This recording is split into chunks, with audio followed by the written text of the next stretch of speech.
ദേവർഷി, പരമശിവന്റെ ഇരിപ്പിടം ശൂന്യമായിരിക്കുന്നു. നമ്മൾ എന്തു ചെയ്യും? എവിടെ പോയിരിക്കും? നോക്കാം, നന്ദിയോട് ചോദിക്കാം.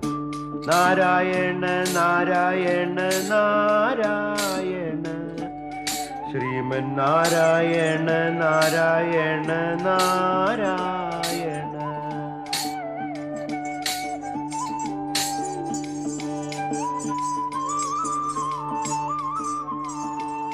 ദേവർഷി നാരദനും ദേവരാജൻ ഇന്ദ്രനും മറ്റു ദേവന്മാർക്കും എന്റെ പ്രണാമം.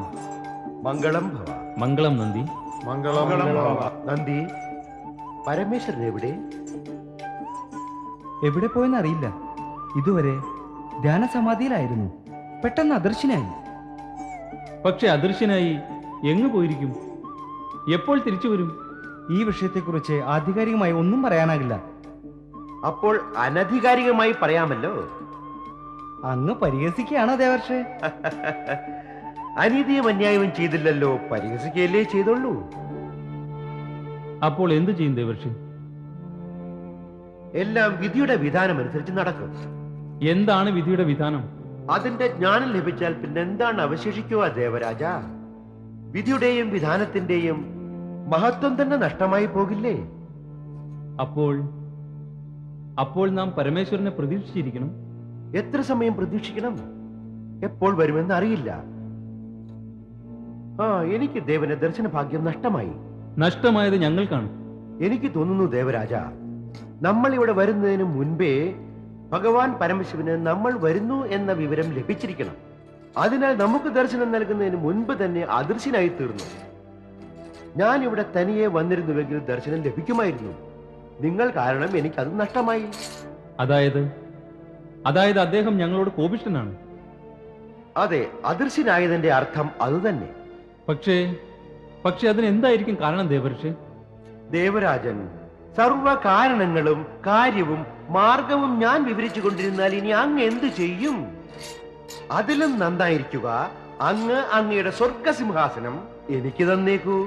ഈ തമ്പുരുവും താളവും അങ്ങെടുത്തോളൂ. പരമേശ്വരൻ ഞങ്ങളോട് ക്രുദ്ധനാണ്. അങ്ങും കൂടി കോപിഷ്ഠനായാൽ ഞങ്ങൾ എന്താണ് ചെയ്യുക? ഞാൻ അങ്ങയുടെ ക്രുദ്ധനല്ല, അസന്തുഷ്ടനാണ്. അങ്ങയ്ക്കറിയില്ലേ ഭഗവാൻ പരമേശ്വരൻ എന്തിനാണ് കോപിച്ചിരിക്കുന്നത് എന്ന്? അങ്ങ് മറന്നുപോയോ? കാമദേവനെ ഭഗവാന്റെ സമീപം അയച്ച് അങ്ങ് അദ്ദേഹത്തെ കോപിഷ്ഠനാക്കിയില്ലേ? ഭഗവാൻ അദൃശ്യനായതിന്റെ അർത്ഥം അദ്ദേഹം ആ അപ്രിയ സംഭവം മറന്നിട്ടില്ല എന്നാണ്.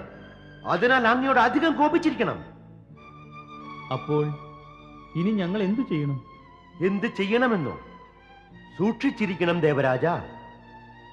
സ്വർഗത്തെ, അധികാരത്തെ, അങ്ങയെ തന്നെ, പിന്നെ സമസ്ത ദേവഗണത്തെയും അങ്ങേക്ക് രക്ഷിക്കേണ്ടി വരും. അതിനായി താരകാസുരന്റെ വധം അവശ്യമത്രേ. ആ വധത്തിനായി ഭഗവാൻ പരമേശ്വരനെ പ്രസന്നാക്കുക അത്യാവശ്യമാണ്. മഹാത്മാക്കളെ പ്രസന്നരാക്കണമെങ്കിൽ സ്വന്തം സൽപ്രവൃത്തി, സദ്ഗുണം, സദ്ഭാവന ഇവയിലൂടെ മാത്രമേ സാധിക്കൂ. ദേവർഷി, ഞാൻ അങ്ങയുടെ മാർഗദർശനം തികച്ചും ഉപയുക്തമാക്കാം. അതിലാണ് അങ്ങയുടെ മംഗളം. പറയൂ. ഓം നമഃ ശിവായ. ഓം നമഃ ശിവായ.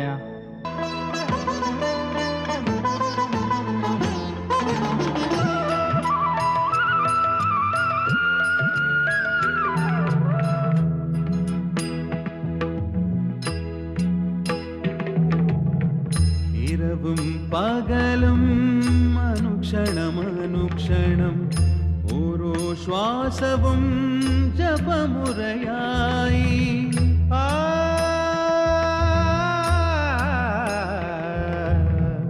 ഹൃദയമിടിപ്പിൽ ആ വിളി മുഴങ്ങി ഓരോ ശ്വാസവും ജപമുറയായി. ഓം നമഃ ശിവായ, ഓം നമഃ ശിവായ, ഓം നമഃ ശിവായ, ഓം നമഃ ശിവായ, ഓം നമഃ ശിവായ, ഓം നമഃ ശിവായ.